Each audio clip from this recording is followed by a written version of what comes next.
are a Black-owned business. So that comes with its own set of challenges and opportunities. So can you speak to what it's like being a person of color, a Black-owned business in the video production space? I would say I was being beat out by other people. Because some of those projects I talked about, as far as like before we LLC, they were far and in between. And when we're bidding on these projects, it's always finding out, oh, you got beat out by somebody else.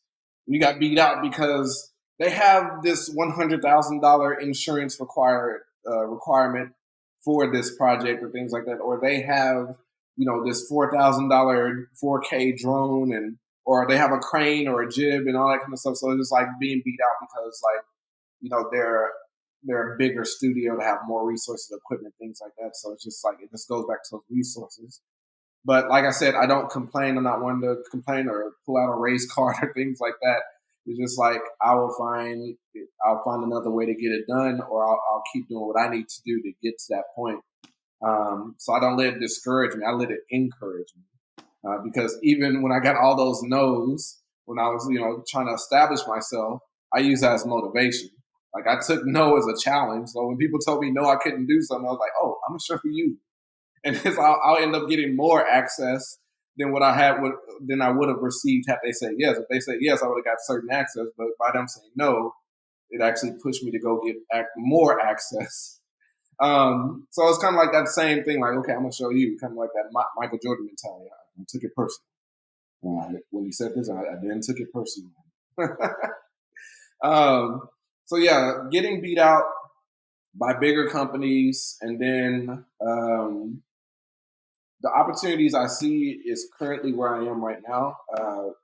Everything from getting business credit to getting a BBE, or I'm sorry, an MBE certification. That's for those that don't know, it's Minority Business Enterprise certification. So that allows you to get certain contracts, whether they're state, government, or federal contracts, and literally there's tons of money in that sector. So, but just having certain certifications that let databases that let these entities know that you are specifically either women-owned or minority-owned, it produces a lot of opportunities. So, yeah, I think that's the two right there that I would give examples of. No, I think that's a good thing to, mention to the audience, is really being able to leverage some of the existing resources that are for minority-owned businesses, are women-owned businesses. And I'm glad you mentioned MBE as one of those resources that aspiring entrepreneurs can check out.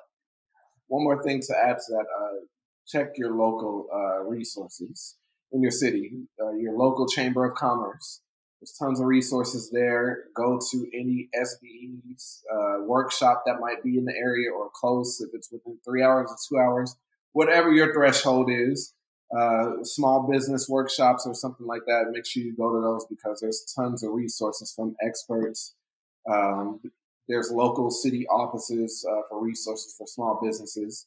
Because what people tend to forget is small businesses is actually the backbone of America. Like that's the backbone of the infrastructure. It's not these big businesses, like they started small, but this is what it's the small businesses that keep the economy going. So there's tons of resources, there's tons of initiatives out there to help businesses succeed.